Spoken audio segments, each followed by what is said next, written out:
Hello. Happy day after Christmas. How are you guys doing? Are you recovered yet? Look at my hair. This is from 6 hours of sleeping in the bed. I didn't bring my hat because I was looking in the mirror and I was like, well, your hair doesn't look too bad.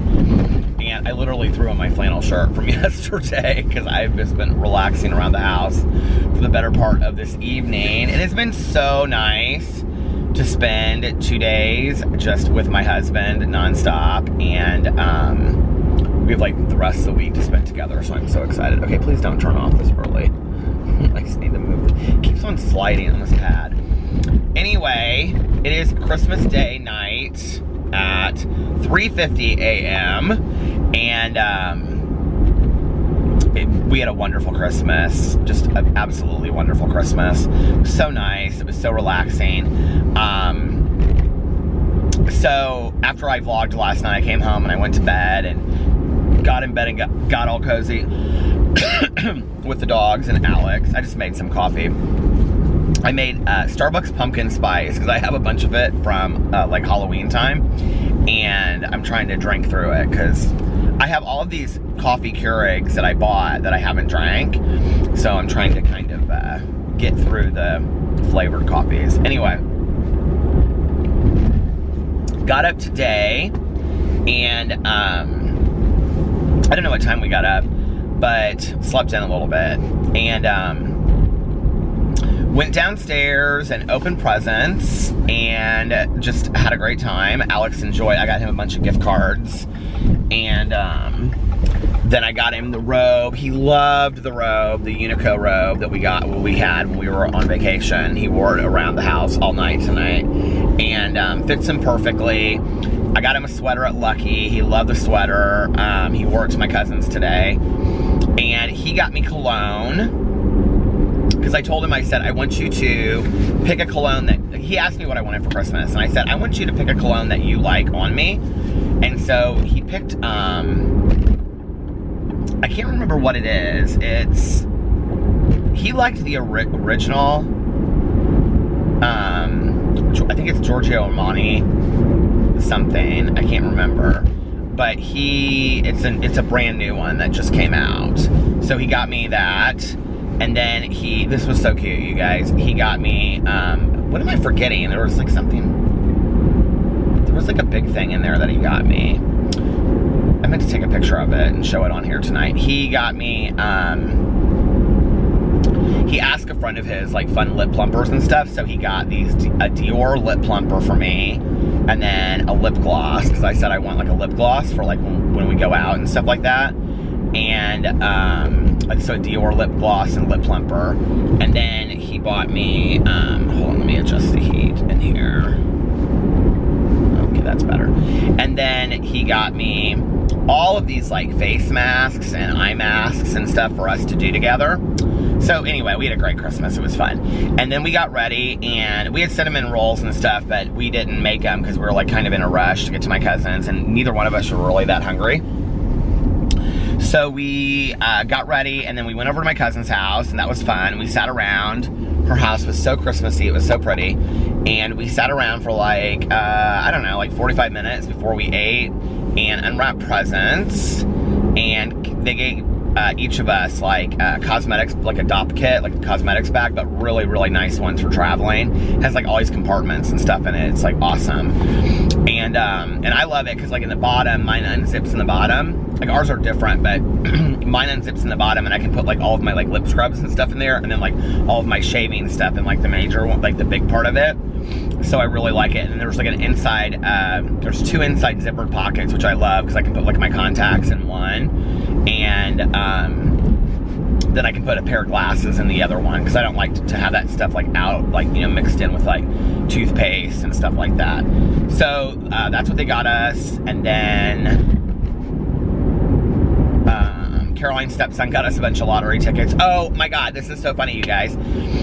Caroline got me a box of Frango mints, and I was just talking about it on here. I think that's so hilarious. Everything I talk about on here ends up kind of like happening. So she was telling me the story that she thought they were at Saks. So she went to Saks and she was like, yeah, I want to get some Frango mints for my cousin, because this funny story between us, and the guy was like, well, that's not Saks, that's Marshall Field's, but Macy's bought Marshall Field's, so you can go to Macy's and they have them. So she went to Macy's and she bought them, which was really funny. And so there was that. Yeah, Rich Lux texted me earlier, and he texted me a picture of Frango mints because he watches my vlogs, and he was like, so good, or something like that. And I said, oh my god, my cousin got me a box of them for Christmas. So but that was really nice of her. And of course we passed them all around, and I told the story, and I said, okay, we each have one because one is enough for everyone. Is that so weird that I was just telling that story on here? And Caroline doesn't watch my vlogs. So that was really fun. And then we had dinner, and I have to tell you, Caroline's husband made this ham that looked so delicious. I obviously didn't have any of it. I did not stick to my diet, but I did stick to being a vegetarian. I had macaroni and cheese. And no, it was so funny because so many people on my picture that I posted like 2 pictures on Instagram today, and all these people were like, did you have the milky macaroni and cheese? It wasn't. It was like Caroline made a different kind of macaroni and cheese. It was really good. I had a bunch of macaroni and cheese. I had 2 rolls. I had mashed potatoes. Mike's mashed potatoes were fantastic. And then there was something else I had. Maybe that was it. She didn't make stuffing. I think Alex was a little upset about that. He was ready for stuffing. And she made green bean casserole, but I didn't have any of that because it had ham in it. And then I had a piece of pecan pie and coffee afterwards. And then I also had a piece of this. She had this chocolate cake that was decorated like a Santa Claus from Taylor's Bakery. It was gorgeous. And I was like, I'm breaking my diet, so I'm having a piece of this cake. So I had a piece of chocolate cake. And it was fun. We sat around and we talked forever, and we ended up watching, it was so funny because it was just on TV. We watched, all of us, Deal or No Deal. We were all sitting around. My cousin goes, she goes, I love that we're all just sitting around here watching this and everybody's like really into it. Because Caroline's stepson's wife is really fun. And so she and I were like, oh, I'd take the money. And she's like, I would take the money too. She's like, this girl is stupid. And the girl ended up getting $500,000, which you never see on that show. So that was really fun. We sat around and watched that. And we stayed actually longer than I thought we would. We got there at like right at 2 o'clock, and we left at like a little bit after 6, got home, and I talked to some friends on the phone for a little bit after, like, I dropped Alex off because he said he was gonna feed the dogs and stuff. And then I talked to a couple friends on the phone, and I mean, I literally got probably in the door at like right before 7, and I crashed out completely. I fell asleep at like 7, and I woke up at like 11. I slept for like 4 straight hours, and we were gonna watch movies and stuff tonight. So when I got up, I was like wide awake. I was like, oh my god, I'm so totally wide awake. Excuse me. And Alex had been like, he stayed up the whole time. He was like watching TV in bed. So it was all of us and the dogs and stuff. And he goes, what are you gonna do? And I go, well, it's my cheat day and it's about over, so I'm going downstairs to have, I had bought this Geno's East, because I love Geno's Pizza in Chicago. I bought this Geno's East microwavable pizza, which was really good, but I cooked it in the oven. I didn't cook in the microwave. And then I got in a bag of 20 or, no, I think it was 40. I don't know how many, it was a lot. Pizza rolls. I made the whole thing, and Alex came downstairs, and we each had half the pizza. The pizza was like that big. We each had half, but it was like deep dish. It was like that thick. We each had half the pizza, and then half the pizza rolls. And we were sitting there, and I said, and Alex was like, do you want to watch The Nun? And I said, yeah. It was like 1 o'clock by that point that we like got downstairs, because I was like, oh, I shopped on Audible. I need to stay off the Audible, but I had 2 new credits that I hadn't used yet. So I got, oh god, the book by Becky Albertalli and Adam Silvera that I've wanted to read forever. I can't remember what it's called, but it came out this fall. And then I can't remember what the other book is that I got.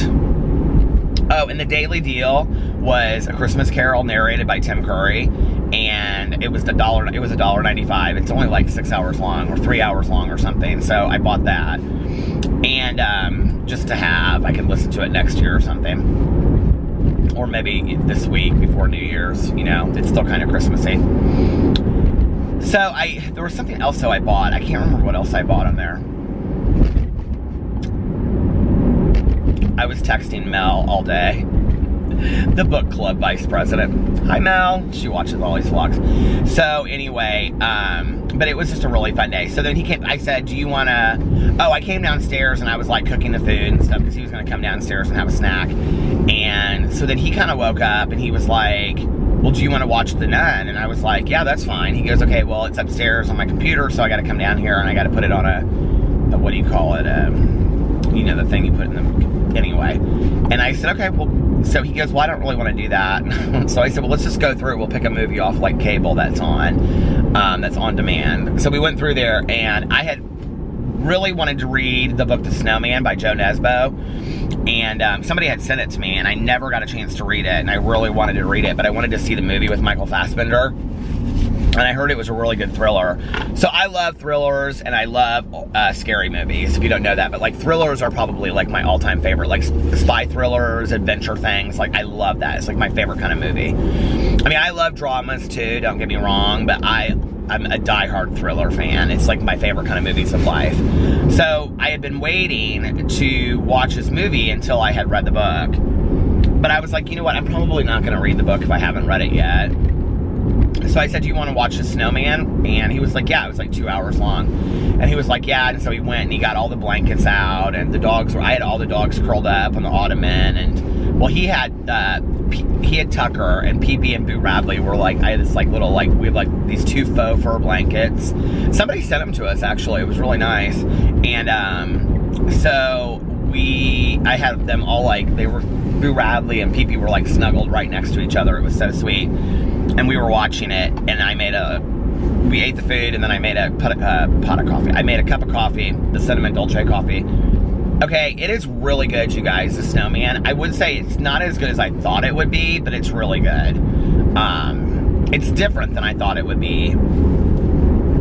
It kind of reminds me a lot of those like European dramas like that. They're European thrillers. They're very dark. They're very kind of cold looking. I mean, it takes place in Oslo, and it's just like constant snow through. I mean, obviously it's called The Snowman, but it reminds me of something else, and I can't remember. It kind of reminds me of The Girl with the Dragon Tattoo a little bit. But it was really, really good. So if you haven't seen it, you should check out The Snowman with Michael Fassbender. It was good. And there was a lot of good people in it. Chloe Sevigny was in it. I can't think of who the other person was. I love Chloe Sevigny. She's like one of my favorite actresses of life. But it was good. So about a half an hour into the movie, I look over and Alex is like totally asleep. And so I got up and I was like putting our plates in the kitchen and rinsing them off and stuff like that, and I had paused the movie. And he goes, I keep on falling asleep, I can't stay up. And I go, well, if you don't like the movie, babe, we can watch something else. And he goes, no, I'm just exhausted. And I said, well, go to bed. I said, you don't have to stay up. And he goes, do you care? And I said, no, not at all. I go, do you care if I finish this movie? He was like, no, watch it. So I finished the movie, and he went upstairs and went to sleep with the dogs, and they all followed. Boo Radley stayed down there with me for a little bit, and then he jumped off the ottoman, and I heard him like run up the stairs, and I heard him like run and jump on the bed. So I finished the movie, and then I went upstairs and I kissed all the pups goodnight, and I came out to vlog. And that was my Christmas day. It was really nice Christmas day. And then tomorrow we don't have any plans whatsoever. And then Thursday, I was supposed to do my inventory all day on Thursday, but I have to take my car in to get like all kinds of stuff done to it, because I'm over 200,000 miles, and then so I don't know how long that's gonna take. I'll probably be without my car the whole day. And then Friday, Alex is taking his mom to the airport because she's flying out to San Diego to visit his brother. And that's about it. And then we don't have any plans this weekend, I don't think. I think he'll probably do something with his one friend turned 30. So he was going to go do something with her. But then he said tonight that she's leaving to go on a cruise. And he doesn't know when she's leaving to go on a cruise. So I don't know. We don't really have a whole lot of plans. It's actually really nice to just sit around and watch movies. And I'm not very good at that, you know. I'm not very good at. I just like one of the things I did for like the first 45 minutes of this movie tonight was I went in and like tried to clean out a lot of my emails. And but then when I kind of just sat there and was drinking my coffee, it was nice. I was like, I miss just sitting and watching movies. I'm so busy all the time, like, not like busy, like I have so much to do, which I do, but I'm just busy-minded. Like, if I'm at the house, even if I have the TV on, I'm like cleaning the kitchen or dusting the living room or straightening things, you know? And so it's really good for me to just sit sometimes and not do a whole lot, but I really struggle with it. Like, I have a really, really hard time just sitting still and watching a movie. But I had so much fun doing that tonight with him and the dogs, and I was like, can we please watch movies? He's like, yeah, I'm off for the rest of the week. We can watch as many movies as you want. And I was like, okay. So we're going to download a bunch of movies or go to get the Redbox movies, and we've got a bunch of movies on demand too. I was looking through all the on-demand movies. And there's a bunch of movies that have come out that I haven't seen that I wanted to see, so. And there's a couple Netflix things I want to see. I want to see that John Grisham show, The Innocent Man. I want to watch that. And there's something else on Netflix that just came out. My cousin said The Homecoming on Amazon was really good. She was asking me about something else too. My cousin made me watch YouTube videos at her house. Okay. Which is really funny. You guys know I love YouTube, right? But then to go to my cousin's house and have to sit there, like we were all sitting there and she was showing us her favorite YouTube videos. No, it wasn't me, by the way. And she's really, and it's funny because I was telling her that I'm doing like these reviews and that I want to do like, you know, as seen on TV stuff, but I can't find ones that I really like. And she goes, what does it matter? Like, why does it matter if they're ones that, you know, you think are good or whatever? Why don't you just get whatever and do it? And I go, well, that was my plan, but I don't want them to be boring for people. And she goes, oh my God. She's like, my favorite YouTuber, all she does is review as seen on TV stuff. And I thought for sure she was gonna say like Graveyard Girl from the Past or something. And I go, well, who is it? She goes, her name's Vivian Tries. And so she started showing us these videos. I loved her. She's hilarious. Her name's Vivian Tries. And she's like 150,000, 130,000 subscribers or something like that. But her videos are really good. And so she'll like get the as seen on TV product, and then she shows the infomercial for it. And she is like, so like she wants it to stick right to what the infomercial says it'll do. So if it doesn't, she calls it out. It's hilarious. They're really well done. So go check out Vivian Tries and tell her that I sent her. Or I sent you. My cousin really sent. She loved her. She was like, she's my favorite. She's like, I just sit in bed and I laugh my butt off. And she's like, Mike will come upstairs and be like, what are you laughing so hard at? And she's like, Vivian. It's fun though to see like, hold on a second, because Alex doesn't watch YouTube, you know, and Tanya watches the people now that I like, you know, talk about, or, you know, the beauty influencers and stuff. So like with Tanya, it's like she's talking about the same things I talk about. So it's fun to see like somebody else, like their love of a YouTuber that they feel really close to, that like I don't really know anything about. It was really fun to see that with Caroline today. And she was going, there was like 4 or 5 people that she really, really likes, and honestly none of them I had ever heard of before. One's a cooking show, and I said, go back to her channel, I want to see it. My nose was like driving me crazy. It was kind of running a lot earlier. I felt like I was getting sick. I said, go back, I want to see her channel. And this channel gets like, oh my God, 10 million views a video. And it's like, well, the one that she did, and I understand why she did. I mean, I think she's like a trained chef or something. But she tried to do, this was the one Caroline was watching today. She tried to do like a luxury Snicker bar or something, like made from home, whatever. They're really interesting. I just, you know, I'm not a person that cooks, but they're really interesting. So anyway, that was it, and we sat around, and then Mike didn't really want to play games tonight, and his son Jake really wanted to play games, and so we were leaving, and I said, play games with Jake, he loves to play games. And so they were all getting ready to play a game. When they got like the new Monopoly, and it's like Mario Brothers or something. So they were gonna play that. Mario Kart, I think, Monopoly, they were gonna play that when we left. So it was a great night, great day, great Christmas Eve, great Christmas Day. We had a wonderful time.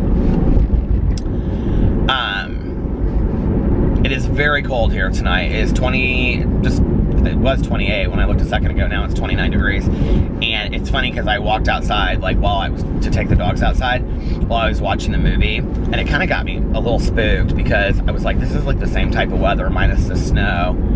But I looked in the weather today, and like or Thursday and Friday, Wednesday, Thursday, I don't know which days, but it's supposed to be like 53. I was like, you guys, my hair does not look cute, not one bit. And I thought it looked fine in the window. But 53 degrees, you guys, at almost January in Indiana is weird. Like, we don't ever have weather like that. Like, that's weird. And tomorrow, it's back on diet track again. So, got to get back on track. I told Alex, I said, here we go. From here on out, it's like weight loss journey central. Countdown to Miami and Mexico. Except for New Year's Eve, because we have dinner reservations at a steakhouse here in town that we're going with. Well, Alex got the reservations for everybody because he's friends with the owner, and it's like you couldn't get any reservations anywhere at the last minute. So we're, like, Alex knows the owner, we're like friends with him, so he called him, and the guy got us like 3 tables of 6 people. So Erin has a bunch of people that she's taking, and then it's Melissa and us and another couple. Well, Erin has like 12 people total. So then it's Melissa and Jason, Alex and I, and another couple. And we're all going. And then we're going to this Studio 54 party downtown. Won't that be fun? I got to figure out what I'm going to wear for Studio 54. I have no idea yet. So if you guys have any ideas for Studio 54 wear, list it below.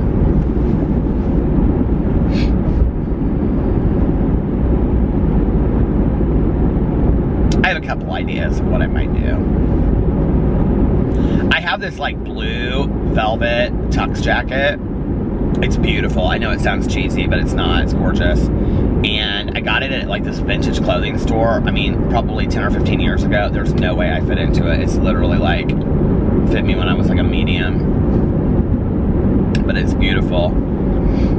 I wish I could fit into it. Alex is wearing like, he got this shirt at Urban Outfitters like 2 months ago, like before he went to Chicago for Spring Awakening, and it's like very silky looking, and it looks like a Versace shirt, kind of like from back in the day. So he's gonna wear that with like black pants, like black like tight pants. So I don't know what I'm gonna wear. We'll see. I may have to just do a little bit of shopping, but I'm not gonna do that until New Year's Eve, because I don't like to like pick out what I'm gonna wear until New Year's Eve, because I like to get excited about it.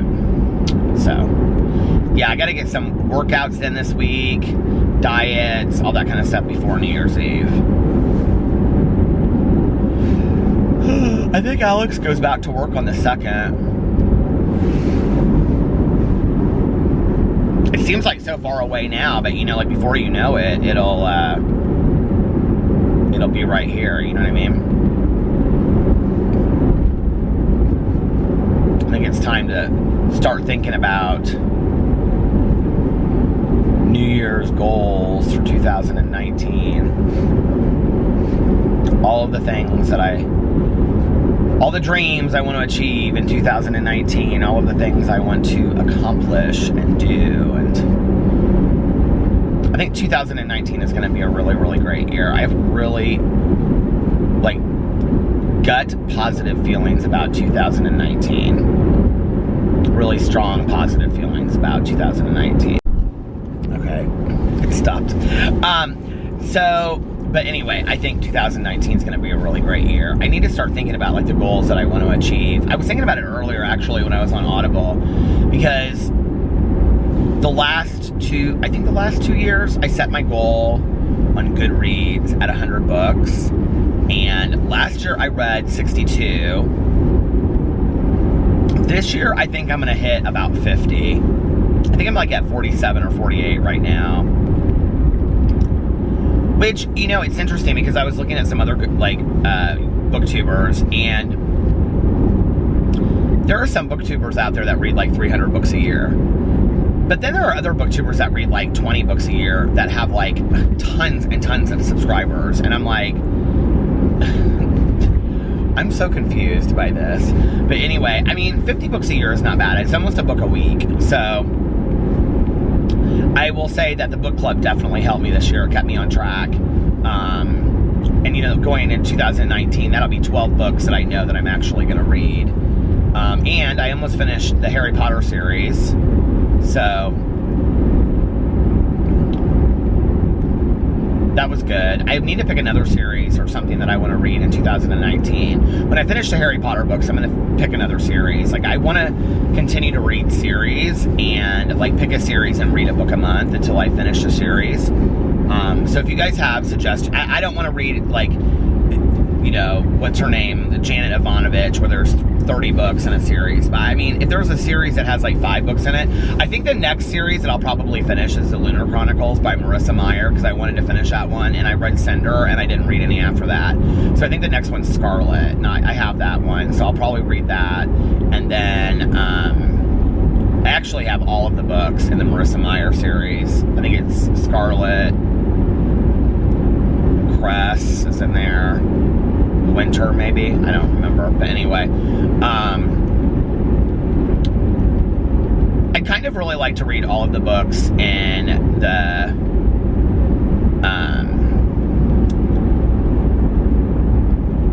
Mrs. Peregrine's Home for Peculiar Children, but I just really didn't like that book. I did not enjoy it. I don't know, and maybe I'd like to like read an adult series too that's like 2 or 3 books.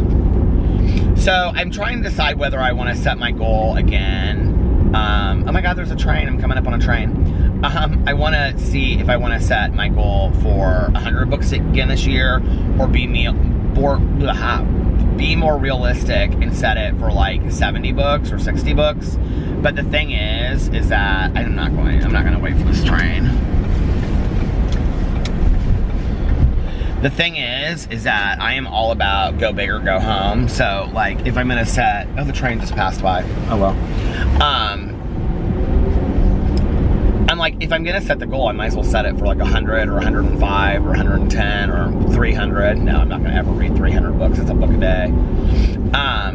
So I probably will set it for 100 again. I would love to just once read 100 books in a year. And I know it's really easy. It's doable, you know? This is the thing, if I read one audiobook a week, or I read one physical book a week, and I read one audible book a week, I would hit it. And that's not a lot, because I listen to so many audiobooks anyway, and I always have a book going at home. But recently, when I've been sitting at home, I haven't been reading that many books just sitting around the house. So I think I have to pick that goal. And then some writing goals. I really haven't been writing a whole lot lately. And then, of course, my weight loss journey. You know, I have my weight that I would like to get to. But more than that, it's really just about... I want to get to a point where I'm not tracking my food on MyFitnessPal every day, where I'm just getting up and eating healthy, and that I'm at a weight that I really want to be, which would be anywhere between, like, 170 and 185, 90. Like, I would be happy in that 20-pound weight range. So if I got there, you know, like, and I was eating healthy and I was working out, you know, 4 times a week, 3 times a week, 4 times a week, I would really like, and I was active, and that would make me happy. That would, like, I would feel like I had reached my goal and I was maintaining it. So that's another one of my goals. I have a couple goals, I mean, that are very personal that I'm not going to put on here. You know, I mean, like, stuff with YouTube, I think I probably would like to think about too, like my review channel. I really want to get to the point where I'm posting on there every day. I love that channel so much. One of the things I've been really thinking about doing on there lately is, I don't like when channels have schedules. It's not my favorite thing when you go to a channel and it's like, on Monday they do this, on Tuesday they do that. But I think that it might make it easier for people when they come there because they know what it's going to be. And I also think that it would keep me more focused than doing, like, let's say 5 food reviews in a week, you know, because the thing is, food reviews are really easy to do. So I just need to, you know, but then the thing is like, let's say if there's 4 new drinks that come out, you know, at Starbucks that I want to review, that's 1 a week, you know. I don't want to limit myself to that if I'm posting every day on there. So I want to get to the point where I'm posting on my review channel every day. And I will tell you guys something, if you can go buy it, that I was going to review. that I didn't end up reviewing because it was kind of for holiday, and now the holidays are over, so the stuff that I have saved that I didn't review. But it's that, you know, that Boom Paka Chaka whatever popcorn? Do you guys know what I'm talking about? The writing on the bag is kind of like trendy looking. It's kind of cool, but it's like that special kind of popcorn. Do you know what I'm talking about? Well, at Christmas they came out and I was going to review all of the Christmas flavors, and I bought 2 of them and I didn't buy the rest. And one of them was hot cocoa covered popcorn, and the other one was chocolate drizzled popcorn. I haven't tried that one, but the hot cocoa one last night, I opened the bag when I was uploading my vlog, and so when I was like piecing it together, I was eating it. You guys, it is fantastic. Like literally like 5 stars. It is so good. It is so good. It is so good. So if you can still find it, I got it at Meijer, but I've seen it at Walmart and every place else. It's that, it's like a blue, that one is a light blue bag. It's a light blue bag of popcorn, and it says like Boom Chaka something, I don't know, it's kind of fancy popcorn, but it's the hot cocoa covered one. You guys, it is so good, and it's got like marshmallows and stuff in it. Oh my god, it's so good. And then I'm sure the chocolate drizzled one is good. I'm sure they're all good. Alex really likes that Smart Pop. He eats that a lot. It's so funny because like when I was like when my mom was alive, she was obsessed with microwave popcorn, like constantly. Like if you would ask her like, what's a present you want? She'd go, just give me a big box of microwave popcorn. She loved it. But my mom liked the kind that had the movie pop. It was called like movie popcorn, microwave pop. You know what I'm talking about? She loved, and I love butter on my like movie, you know, the movie popcorn with butter and stuff. I love that too. Alex hates extra butter on his. He doesn't like butter on his popcorn at all.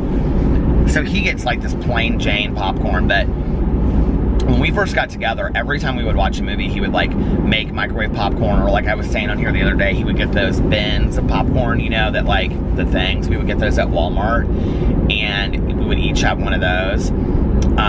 He doesn't really do that anymore. Now he always eats Smart Popcorn or those veggie chips. Like those are his 2 favorite things. He did say that he's going to do Octavia between now and when we go to Florida and Mexico, though. I'm like, you don't even need to lose any weight. He's like, I know, but I just want to like maintain my weight until we go down there. I was like, okay.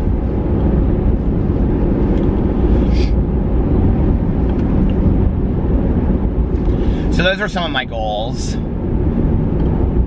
But I think 2019 is going to be a good year. I think some like interesting opportunities are going to come up for me that are going to have like, that I don't even like, I couldn't even guess because they're so out of the blue right now, if that makes sense. But I think some really like positive things are going to. Now, y'all know I have all these psychic feelings, right, about things. I was actually, like, thinking earlier, I was like, I should do a video of, like, my psychic predictions for YouTube for 2019. You think I should do that? And it's weird because I have a feeling that in 2019, I don't really have any feelings about who it's going to be, and I hate even saying this, but I feel like somebody is going to pass away that's going to kind of blindside me a little bit. And I don't know why I see that coming, but I feel that happening in the last like half of 2019. I feel like 2019 is going to be a really good year for me, though.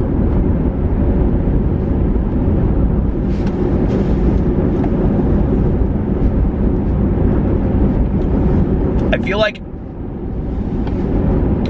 I see a lot of like positive change, not just with me, but in like the world in 2019.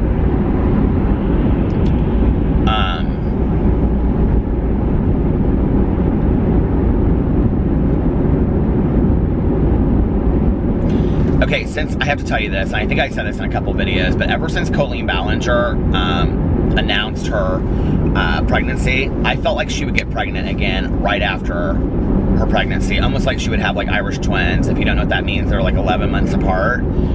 I felt that with her. in the last week, I have felt that there is going to be a new upcoming beauty influencer that nobody really even knows who it is yet. They're like not on anybody's radar. And in 2019, they're literally going to go from nothing to like past James Charles. And it's going to be a huge deal. And it's going to be actually kind of a huge deal within, like, between the beauty influencers, because I think it's going to cause a lot of struggle. And this person's going to be like super humble and but extremely good, and introduce a new way of looking at makeup that we have never thought of before. And it's going to change everything about the beauty community on YouTube. I have no idea. I'm just telling you, this is my gut feeling, and I feel like this is going to happen. I feel like this person's going to have some explosive video around Valentine's Day. These are my psychic feelings. So you guys are, if I end up doing the psychic YouTube video, you guys are getting the early things, but I feel like they're going to have some viral video around Valentine's Day. And it's going to be some completely new way to look at makeup that's going to kind of put like everybody else, like it's going to make them, like this person's going to go above. And I almost said he, so, but in my head I feel like it's a she, but I almost said he, so I wonder if it's a he. And I don't see this person being extremely young either. I don't see them being like 18 or 19. I see them being like late 20s. I actually was going to say 30, so it'll be interesting. I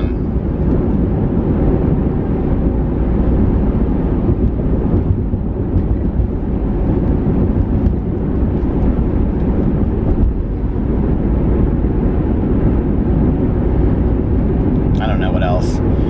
Earlier when I was thinking about it, I was like, there's a new game that's going to be released that nobody knows is going to be released, and I'm not a gamer, so, you know, I would have no feeling about this. That's going to be released, and I also have a feeling it's a February kind of thing, end of February, beginning of March. That's going to change. It's going to be like revolutionize gaming.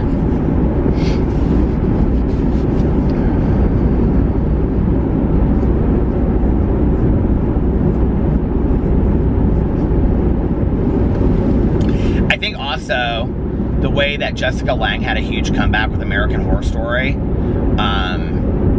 I think we're going to see somebody else have a huge comeback like that. And I think it's going to be somebody like you would never guess in a million years, like Melissa Gilbert from Little House on the Prairie. I think it's going to be somebody that like you would never in a million years guess this person, but it's going to be somebody that's kind of like almost looked at as cheesy and like back in the day, and they're now like, they become extremely, very huge overnight, literally overnight.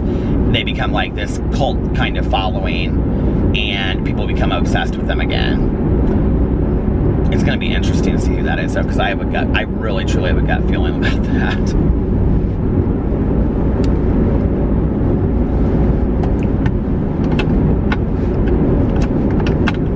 And if any of these come true, then I should do a psychic video with the psychic twins, don't you think?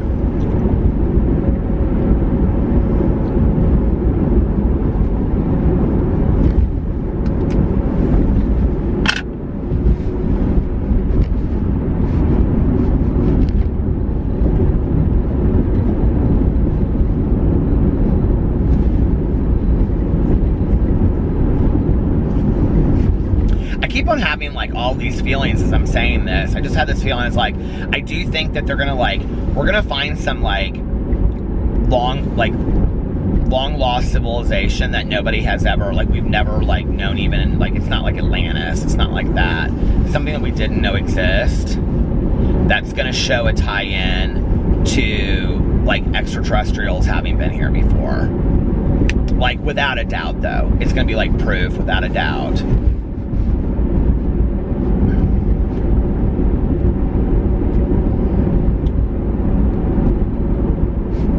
I think Shane Dawson and Ryland will get engaged, and I think that will happen in the spring. I think a major YouTuber will go to treatment, and it'll be a huge thing. It'll be somebody younger, It'll be somebody like Tana Mojo or somebody like that, and it'll be a huge thing. Because then they'll become like an advocate speaking about making positive changes in their life, and it'll like change like the direction of who they were completely. But it'll be a good thing for their YouTube career and also for them, but it'll change completely what happened. I think we're going to see a lot more of that in 2019. I think it's going to be a lot more. I think 2018 was so much about dragging people a lot, and you know, and I've been part of that too as a drama channel. But I think 2019 is going to be different, and I think we're going to also see a return to old school YouTube. I think it's going to be, you know, more people talking about their lives. I think family vloggers will blow up in a way that we've never seen before on YouTube. I think there will be, you know, just a lot of regular people making channels that just become like huge. I think people not highly editing their videos and sitting behind computer screens and, you know, like Lozelle Green back in the day, or, you know, Tyler Oakley in his, you know, apartment and his dorm room. I think like we're going to see a return to that, and it's going to be really more about personalities than how edited your video is. I think we're going to see that like blow up for the next couple months, but then I think it'll turn back around. I think the pendulum's going to switch the other way.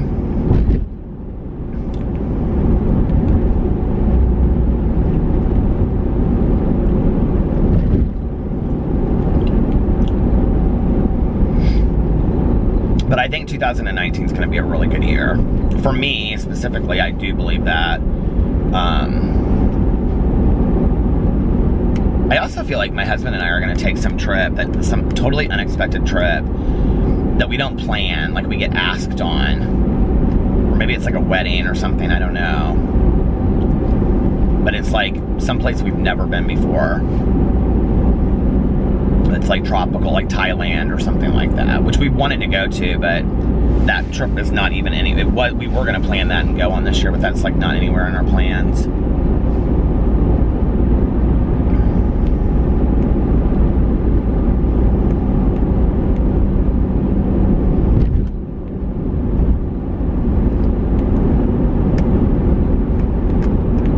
I've had this like weird feeling for a while now that like one of my videos, I kind of feel like it's going to be a rant video of mine. Like one of my videos that is like I totally don't expect is like going to go crazy. It's not going to like do like tons to my channel. Like it's not going to make it explode or anything, but I have this weird feeling that like one of my videos that like I feel like it's a rant video is going to get noticed by somebody and get a lot of attention. Like somebody that doesn't know who I am or watch me right now. I've kind of felt like that for a while though. So who knows? That may never happen.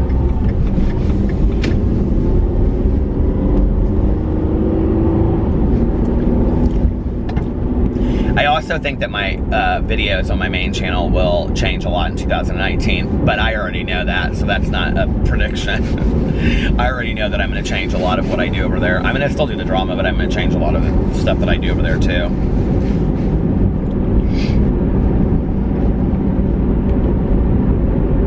You know, last night I was reading through the comments today, and you guys are just so kind to one another, you know, and you're so kind to me, and the comments and stuff that you guys leave me. I mean, I say it on here, they mean the world to me, but like, there were a couple of you last night that left comments and talked about how lonely you were on Christmas Eve, that you were by yourselves and you don't have any family or friends, and nobody called to check in on you. And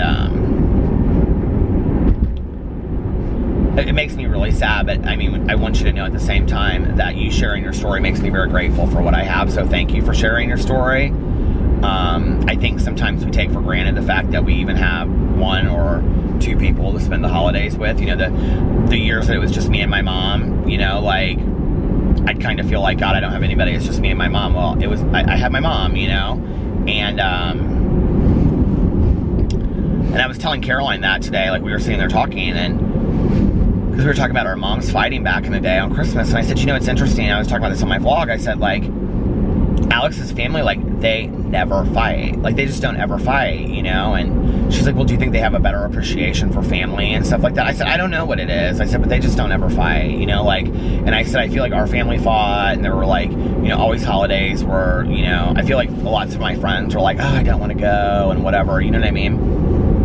And I said, and you know, there are so many people, Caroline, that just don't have anybody to spend the holidays with. And she goes, I know, it really makes me sad. And at one point last night, I was going to live stream because I was just sitting there watching everybody karaoke and stuff, but nobody could have heard me talk because it was so loud. And then if I hadn't slept my ass off all day today, I was going to do a live stream tonight too, because, you know, I know people that are lonely out there and don't have, you know, anybody really to spend the holidays with. But what was so interesting to me and so fantastic was underneath those comments, you know, there would be like 15 replies where you guys were like, hey, just want you to know I'm thinking of you, hope next year's better, blah, blah, blah, blah. Everybody was so supportive of the people that shared that they were lonely or, you know, something tragic had just happened. And I have to honestly say, that, and that's not because of me, okay? You know, like, let's just be for real. I mean, I get some shitty comments under my videos. I do, like everybody else, right? But on this channel, it seems like you guys are just so supportive of each other. And I think it really says a lot about you. It really doesn't say anything about me, honestly, you know? And to find that, like, I don't see that. You know, I see conversations in comment sections, and I even see, like, you know, when I was reading through, like, comments in Trisha Paytas's video the other day for a video of mine, I mean, there were respectful conversations in the comment sections.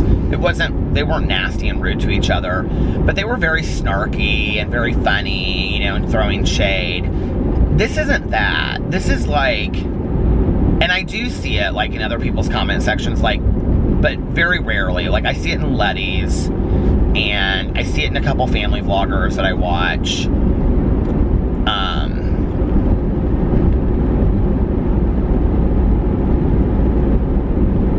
I just think that when somebody puts in a comment section, and you know, when somebody puts in a comment section below about what they're going through, and you respond and say something about that, you know, in a positive, comforting, compassionate way, it stopped. In a positive, compassionate, you know, comforting way, like, that says so much about who you are as a person and the way that you treat the world, and I love that, you know? And I love that no matter what I'm talking about in a video, that you guys feel comfortable to share that, and that people feel comfortable responding and replying to that in a nice way, you know? Like, I think that's fantastic. And I saw that there was a little bit of a conversation that was going on, and with a couple people sharing that, you know, and I thought, maybe somebody doesn't have to feel so all alone, you know? And if this channel, you know, does nothing more than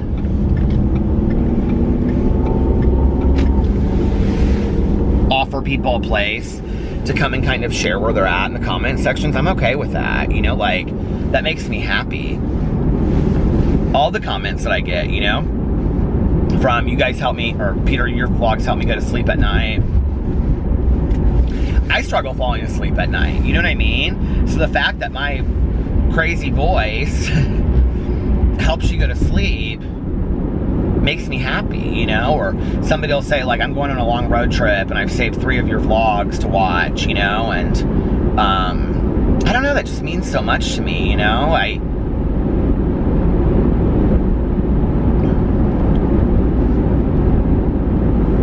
You never really know who in the world that you're affecting positively. And so I think, like, me putting out the video and then you guys sharing where you're at, and then you guys responding and replying in a kind way, in a caring way, like, is reciprocal of that. And I just think it's awesome, you know? I don't know, it just made me so happy to see that in the comment section. I was like, I love that, you know?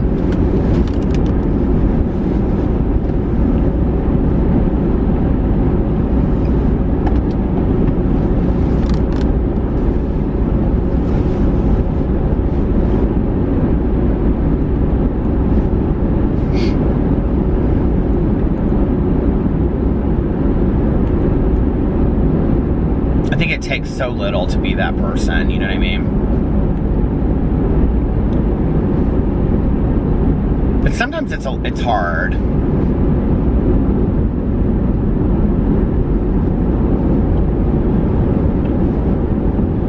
I think that most of us are emotionally trained to be apathetic, or, you know, without like emotion for others, or, you know, to not my problem, or not take a look at the way that, you know, I mean, like I've said, 2018 has been a great year for me to really take a look at who I am, and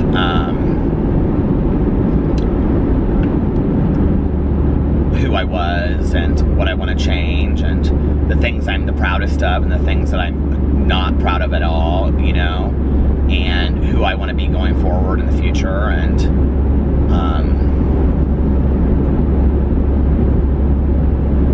I saw this on something the other day. I wanted to make a Peterisms video about it, and I kind of talked to him here about it, but it's like, you know, you really can't learn how to get back up unless you've fallen down first. And I fell down a lot in 2018, but you know, the reality is, in my life, I have fallen down a lot. And I will say that at the beginning, not at 2 years old, but, you know, when I was older, you know, 16 plus, and I had, like, a mind that I could think through things, I think, like, I didn't really know how to get back up, you know? And I really did think some of these things are going to take me down for good. But when you get through a lot of things in life, you know, and what you realize is, and they're not the same things, they're different, you know, like getting sober, being diagnosed with epilepsy or a disease like me, you know, that you have to deal with for the rest of your life, and, you know, losing a parent, to, you know, like all kinds of stuff.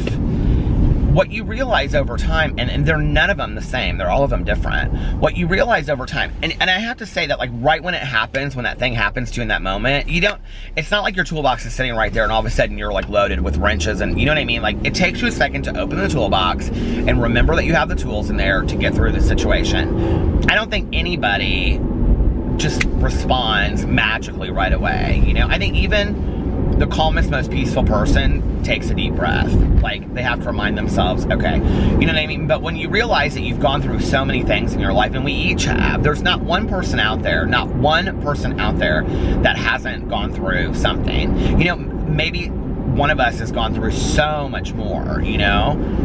I mean, when I look back on my life, I haven't really, I mean, I've gone through some stuff, but I haven't really gone through that kind of stuff. You know what I mean? There's a lot of people out there that have gone through.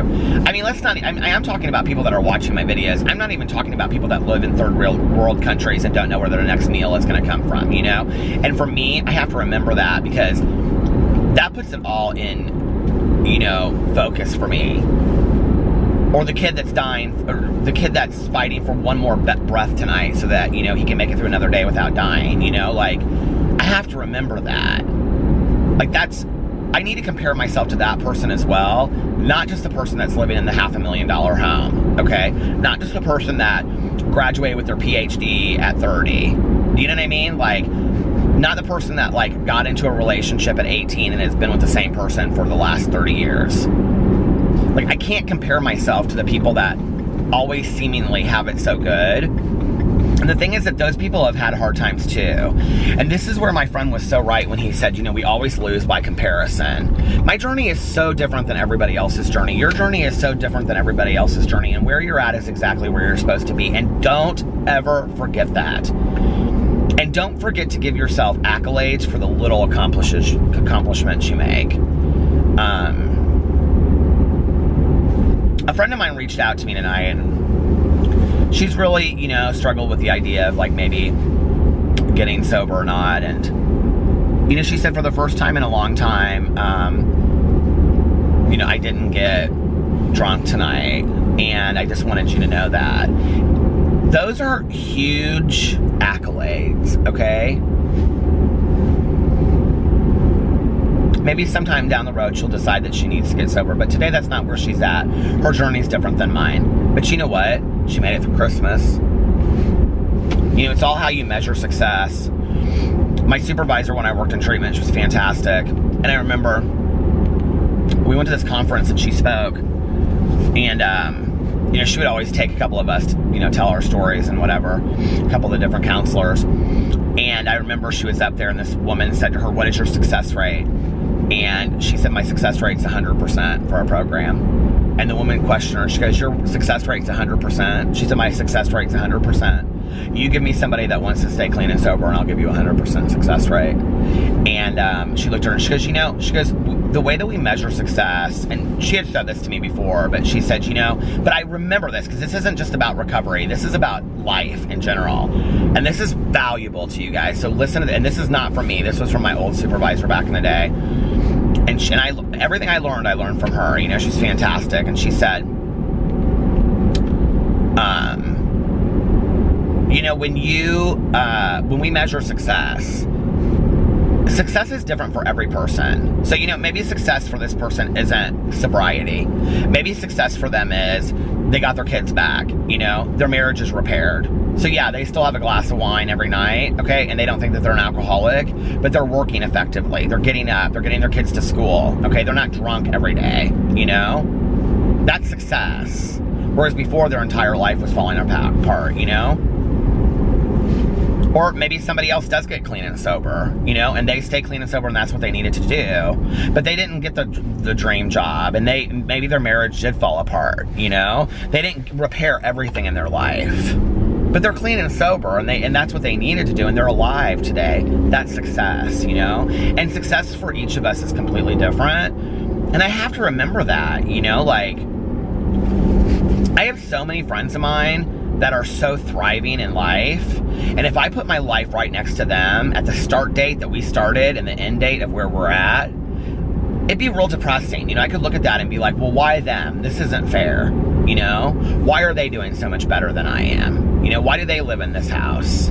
You know, why do they drive these cars? Why do they get to travel this? You know, their kids go to all these private schools. They do this, they do that, right? But if I'm going to do that, then I have to sit there and I also have to compare myself to the person that's right there that isn't doing all of that. You know what I mean? And what I realize is that it's not a perfect score and it's not about keeping score. You know, it's doing the best that you can do in the daily, getting up and being the best version of yourself you can be.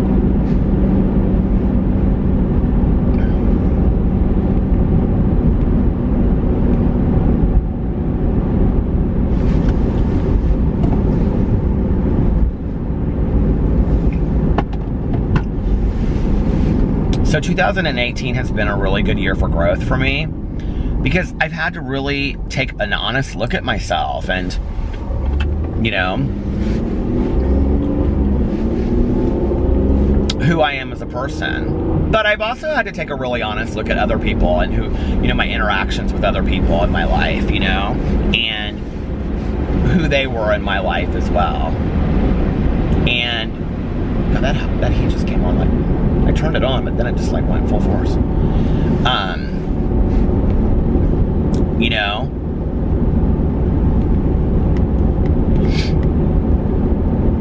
like Caroline was like, my ex came up somehow today in conversation, and it was interesting her perspective. She said something about the end of our relationship, and it was interesting her perspective, which was really favorable to me. And it really wasn't, I mean, it really wasn't one of us more than the other. I mean, it just ended poorly, you know, and, but he's a good guy and I wish him all the best. And, but I don't even know that I think ended poorly is how I would say it. I mean, we weren't in love with each other anymore. It just was over, you know, and I think we civilly went our separate ways. And, but, you know, when she was saying something today, and she knew him really, really well. Like, she knew him. I mean, he spent every holiday with us, and, I mean, she knew him really well. And, oh, I know what she was asking. She was like, she was actually talking about both of my exes. She said, is it hard for you that Alex has never met your mom? And I said, yeah, it's really hard. And she's like, yeah, new friends of mine that I meet, like when I'm talking to them about mom and they haven't met my Aunt Kathy, she's like, it's really hard for me because they don't know what she was about or who she's about. And she was talking about my exes coming to my mom's funeral and how different that experience was with each ex. And so she was asking me about that, but she said something about the end of our relationship, and she kind of talked a little bit about it. I go, yeah, that was true, but that wasn't why we broke up. And she was like, well, I thought that was why you broke up. And I said, well, who told you that? And she was like, I think your mom said something to me back in the day. And I said, well, I could see how that was my mom's perspective, but that wasn't. And it was like, it was a perspective that wasn't fair to my ex, if that makes sense. When the breakup was really like both of us, it wasn't one more than the other. I mean, there was nobody to blame in the whole situation. And I said, you know, Caroline, and I kind of sat there for a second and I thought, maybe I've been really too fair to him. You know what I mean? Like, not that, I mean, 10 years, 12 years later, I really feel like there's any casting of blame on it. But, like, I do that a lot, you know? I always am like, well, we all played a part in it, which I believe is true. But, you know, and I was thinking about that when we were sitting there, and I was like, I don't know. Like,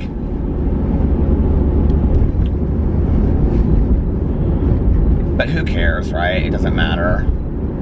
Life moves forward, and I just want people to be happy.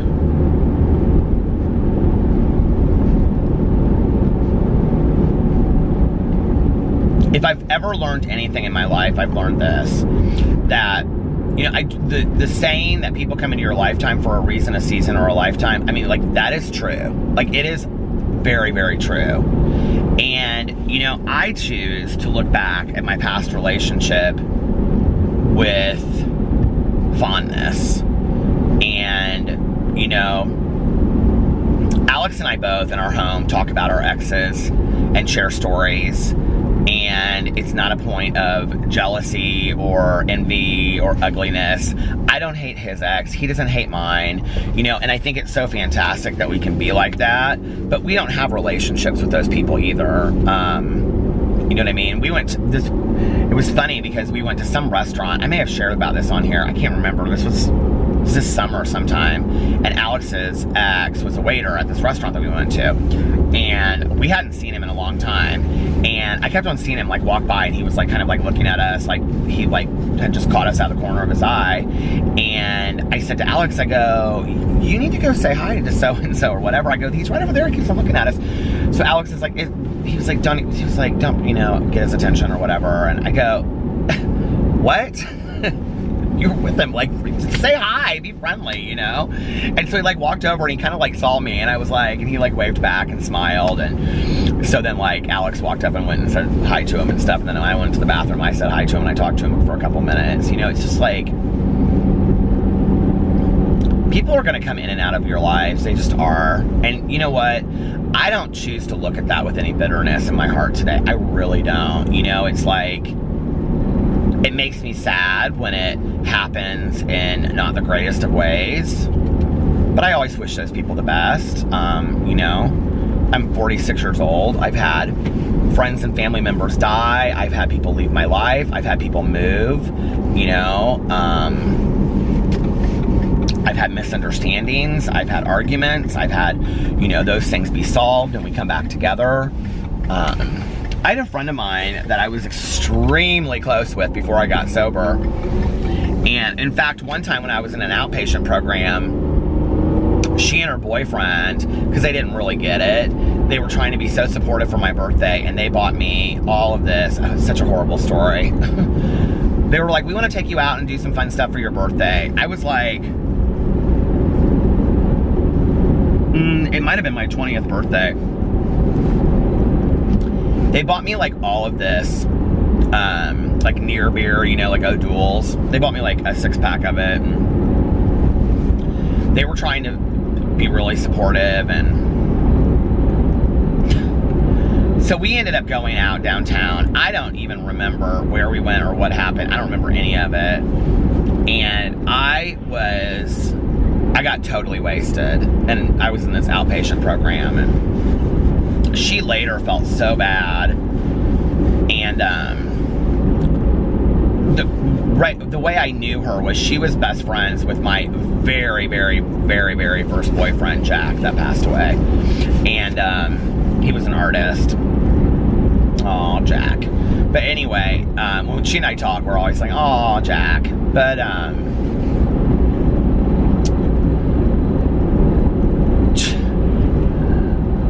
can still see him the very first time I ever, like, met up with him. And he was an artist, and he was painting, like, I met him out at a bar, and so he was like, hey, you should come over, and it was like in the summer, and he was like, you should, he lived in the back of this, like, he was in this upstairs apartment at this house, and like there was like 8 people that lived in, and he had like a little room with a bathroom and like a little kitchen, and he was like, you should come over to the art school, because he was in art school at the time, college, and I'll be like at such and such time. And I was so nervous,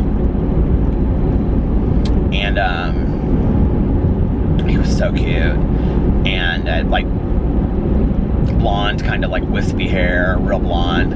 And so I remember I like pulled up to the art school, and he was sitting there like, and he had this like easel on the ground, and he was sitting there like on the ground, his legs crossed, and I like came and sat next to him and was watching him paint, and he like sat there and painted for a little bit. And I remember we spent that whole day together, and remember we like walked all around downtown, and it was so much fun. And then like we went back to his house, and I remember he made these like packages of noodles, like, you know, those like cheap packages of not like ramen noodles, but you know, like the ones that come in like noodles and like fettuccine sauce or whatever. I remember he made those for dinner for us, and he had like a mattress in the floor in the corner, and I remember it was like, it must have been like July or August, because it was so hot in his apartment, and he had no air conditioning, no central air or anything like that. He had the windows open. It was so hot, and I can remember he was like, the window of his apartment was literally probably about 15 feet away from the interstate. So you could hear and see all these cars going past, and I remember I thought it was so cool. And I remember staying there that night, and oh my God, I was so in love with him.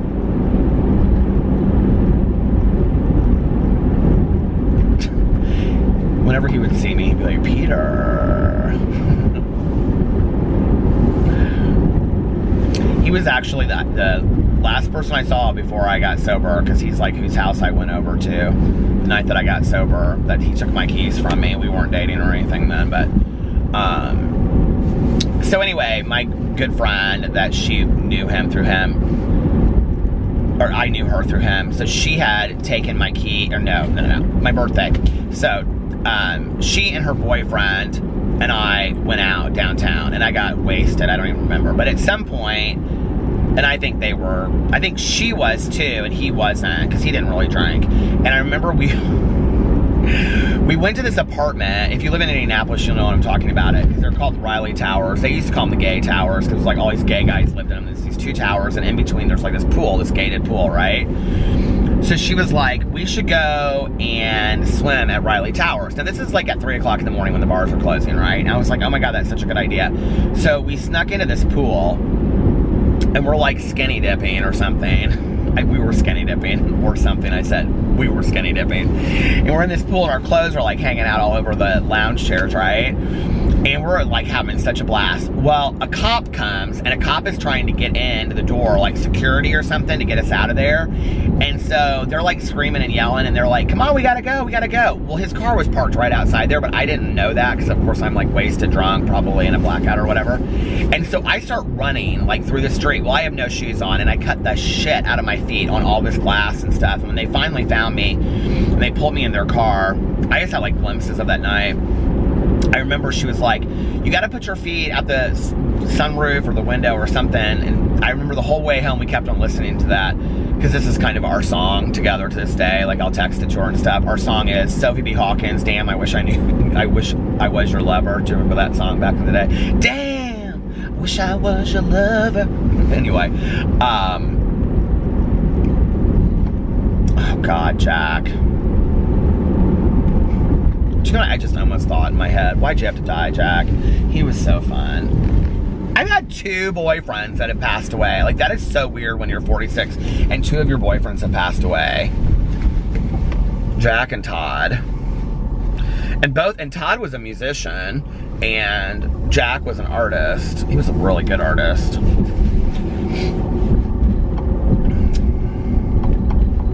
So anyway, she moved to LA with my old roommate. They were friends and they moved out there together. And I think I've told some of those stories. I did tell a story on there because my roommate, like, she likes me to share her story. And, but anyway, so my friend came to visit and we were going to hear this band play that I can't remember what band it was. It was some song from Thelma and Louise, and she was obsessed with this band. And she's so different now. She doesn't live in LA anymore. She lives in some small town in Florida, and her life is completely different, and she's totally mellowed out. But back then, she just was like, she was like, oh my God, I can't believe that everything is closed because it's a Sunday night in Indianapolis, and in LA, everything is open 24 hours, and you can go here and get this. You know, oh my God, I can't believe they've never heard of this band. It was just like all this complaining. And then I had been sober at that point, probably like, because that was in that summer after I got sober. So I've been sober like 8 months. And we went to this bar here in town, the Vogue, and she was friends with the owner at the time, and so afterwards she was like, okay, we're gonna have an after hours party. Oh, it's gonna stop, hold on. So afterwards she was like, we're gonna have an after hours party, pull your car up, and she was like, we're gonna put a keg in the back of it. And I was like, no, we're not. And she was like, yes, we are. Come on, we're gonna have an after hours party and blah, blah, blah, blah, whatever. And I had a friend of mine with me too, a sober friend of mine, and I was like, no, we're not. I'm not putting a keg in my car. It's totally disrespectful to me. I don't want to go to this after hours party. You came here to visit, and I haven't really seen you, and now that you're here, you need blah, blah, blah. Oh, come on, we're going to this after hours party and blah, blah, blah, whatever. So, you have to remember, this is like before cell phone time, right? So, I was so done. She had pissed me off so bad. She was so selfish, like, on this whole trip. And it was just all about her. And, you know, I'm in my first year of sobriety, so I'm like, okay, I can't do this anymore. So anyway, I mean, I need to have supportive people around me. So anyway, I go to my car, and I leave. I go back to my apartment, which is probably about 10 or 15 minutes away. So she goes to this after hours party down the street, right? Literally like 5 minutes down the street. And she gets there and she realizes I'm not showing up. So I've taken, at this point, no, you know what? I would have been sober for over a year and a half. I would have been about a year and a half sober at that point because my first legit boyfriend that I, was with for 5.5 years, he was there. Because I can remember he was there when she came to visit, and he had it. He was like, I don't know why you're catering to her anymore. Like, this is ridiculous. So he and I were sitting around the apartment. Like a half an hour later, she calls, and she's like, girl, where are you at? Girl, what? I can't believe you left me here. Like, you left me at this party and blah, blah, blah, whatever. I go, well, you got there somehow. Because she went with this guy that owned the bar. She's like, girl, what is the problem? And I said, why did you want me to put a keg in the back of my car? Oh, it was like a keg, and then it was like all of this like liquor too, like bottles. I was like, no, it was disrespectful of me. Girl, get over it. It's not disrespectful, blah, blah, blah. That pissed me off more, was that she questioned it. If she had said, hey, I'm really sorry, let's just go to the party anyway, you don't have to put liquor in your car, I would have probably been like, okay, you know what I mean? So, and at that time, I had just kind of started going back out too. So anyway, I probably was only out because of her. So she's like, girl, I can't believe you left me here, blah, blah, blah, blah, whatever. And you have my bags, and you have my suitcases and everything, and what am I supposed to do, and whatever. I was so over it. I said, I'll bring you your bags, and I hung up the phone. So I pack all her shit up, right? I think she may have been leaving like the next day or something. Knowing her back in the day, there was no way I could have packed up all that shit together. But anyway. So, I get all of her stuff in my car, and my boyfriend and I go to this after hours party, right? Now, we pull up. It's in the summer. The after hours party is outside, okay, in front of this, like, restaurant bar. We're now at a different location. If you live in Indianapolis, it's where the Jazz Kitchen is today. So, back then, it was a different bar. So, anyway, it was like a reggae club, and it was called Kilimanjaro's. Okay, so anyway, so I pull up up, and I'm sitting out in front, right? And she goes, and I see her, and she comes running over my car, and she's real loud. She's like, girl, I can't believe you left me. She used to call me girl like 1,000 times. Girl, I can't believe you left me here, and blah, blah, blah, blah, blah, blah. And all these people think it's rude. And I told all these people, and I can't believe this, and she's wasted. And I'm like, oh, I am not in the mood to deal with this shit, right? So, I have this cross on, okay? Remember my friend I talked about that he was an artist, and I used to work with him, and he was in my aftercare group and all that kind of stuff, and he made this cross out of these nails, okay? And I had that cross on, which I don't even know where that is today. I lost that cross or gave it to somebody or something. I wish I still had it, but anyway. But it was like on this like cording stuff. So anyway, I'm telling you that because it's important. Hold on. So I get out of my car and I go to the back and I like get her bags out and they're like on the street, right? And I come around and I get back in my car and my window's down. And she's like reaching at me and she's like, girl, and I can't believe this and blah, blah, blah. And she grabs that necklace and she like pulls on it and I'm like this. And I said, girl, I said, get your hands off my fucking face. And she goes, what did you say to me? And I said, step back from the car. And she just looked at me and she goes, what? And I said, let go and step back from the car. And she let go and she stepped back from the car and I took off and I left. She called about 5 times that night and left me the most vile voicemail messages you have ever heard in your entire life. Vile voicemail messages. I was done. I was absolutely done. I never returned her calls, never talked to her again, blah, blah, blah, whatever. So that was in 96. Flash forward, I'm not even lying, okay, to about 5 years ago. Oh no, when did Jack die? It would have been before that. It was after my mom. So, I don't know, sometime in the last 10 years. She reached out to me on Facebook.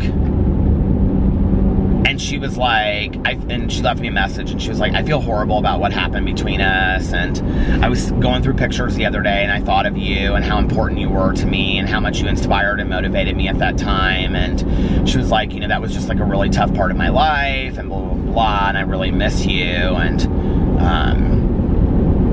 I'm not somebody about holding grudges and holding resentments and anger and stuff. And so I messaged her back and we ended up talking on the phone for like 2 hours and had a great talk. And she filled me in on her life and I filled her in on mine. And, you know, now we talk and stuff. And, you know, it's fantastic. But I think that we needed that space. Like, I think we needed time, you know, and I needed to look at what, you know, my part in the friendship was as well. I mean, it wasn't like I had a part in all of that as well. You know what I mean? And we were able to forgive each other and, realize that today we're grown adults with completely different agendas and our friendship today is completely different, you know, and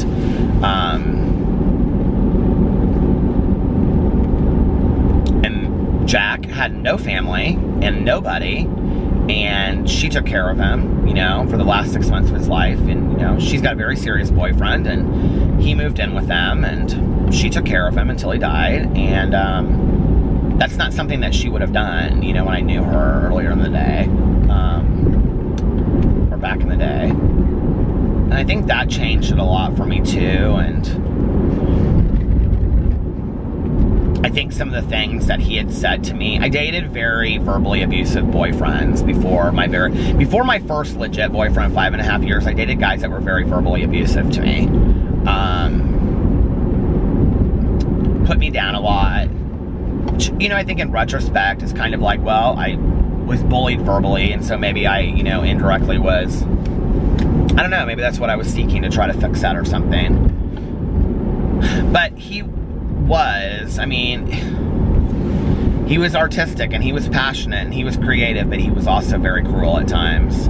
And he said some very, very cruel things to me that I still, you know when people say things to you and the tape runs in your head and you still hear it? You know, he said some of those things to me that I still hear in my tape. And, you know, I got to talk to her and she said to me, you know, we talked a lot about you at the end. And, you know, he really cared a lot about you, even though it, you know, was 6 months so long ago. But he really, you know, he really cared about you. And he always felt bad about that, and she said some specific things that she wouldn't have known unless he had talked to her. And I don't know, I just, I think sometimes, like, it's like the whole idea of falling down to get back up. We have to heal, we have to heal our relationships with people, and no relationship is perfect, and I don't ever want to think that I am a perfect player in anything that happens, and I just think that that's how life is, and as you get older, you realize it's like, let's forgive each other and move on, and I have the capacity to do that today. It takes me a little while to get there. I think the other thing is too, and whenever I say this, there's always somebody out there that doesn't understand what I'm saying, what I mean by this, but I'm in sobriety, okay? And my sobriety is more important to me than anything else. It was interesting because a while ago, I've had a couple people, like, trolls throw out there, like, oh, well, you threatened to relapse, blah, blah, blah, for what you were going through. First of all, I would never threaten that to anybody. I take my recovery way too seriously, and that was somebody misunderstanding what I was saying. Did I say that maybe that I felt my sobriety or my recovery was threatened? Yes. But if I would ever go back out there and pick up, that's my choice. I put that 100% on me. I don't put that on anybody else. I don't care what somebody does to me. I don't care what they throw my way. My sobriety and my recovery is my responsibility. 100%. That's between me and my higher power. I don't put that on anybody else out there. And I don't joke about it, and I don't think it's funny when other people do. And that's a real easy way for you to be out of my life, like in my personal life. People want to joke about that shit. I just don't think it's funny. So, but like, I've said this before in videos and people don't always understand it. I don't have the luxury to live with anger and hatred in my heart. I just don't. Because for me, unfulfilled expectations, when I think somebody was supposed to act a certain way, okay, which is a selfish perspective of the world anyway, and then they fall short of that, and then I have a resentment, or I'm angry at somebody for what I feel like, oh, they did this to me, or I'm resentful because I feel like they did this to me, right? Which is victimization, and I'm not going to do that. Oh my God, the battery's running short. Then what happens is I hold that anger and that, resentment inside of me, and then I'm the one that ends up paying for it. And people drink over resentments, and I can't have that in my life. I can't lead to that. I'm too terrified of that. One of the things I've learned in the last couple years, since I've had so many close friends of mine that had double-digit sobriety, is I'm not close to a drink if I'm not doing what I'm supposed to be doing. I gotta stay in sobriety, and I gotta stay close and true to what, sobriety is about and recovery is about. And I can't let the anger and the resentment come in the way of that. I just can't. So I don't have that luxury today, and I want to have healthy, good relationships with people. And some people I just have to say, hey, you know what? It was great. I love you. I wish you all the best. But anyway. Okay, so the next week, get ready, because we're going to talk a lot about, because my battery is flashing, so I got to get off here. We're going to talk a lot about goals going into 2019.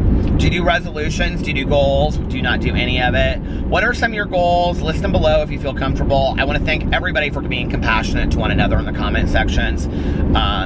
Yesterday, and always, but you guys are just so supportive of each other, and I don't know, I just think it's such a cool thing. And we made it through Christmas, and we're almost at a New Year's, and we're gonna go into 2019 is gonna be the best year yet. It's gonna be the best year yet. I just know it. So I love you guys, and I will see you tomorrow. Don't get caught up in a bunch of after Christmas sales. I'm watching you.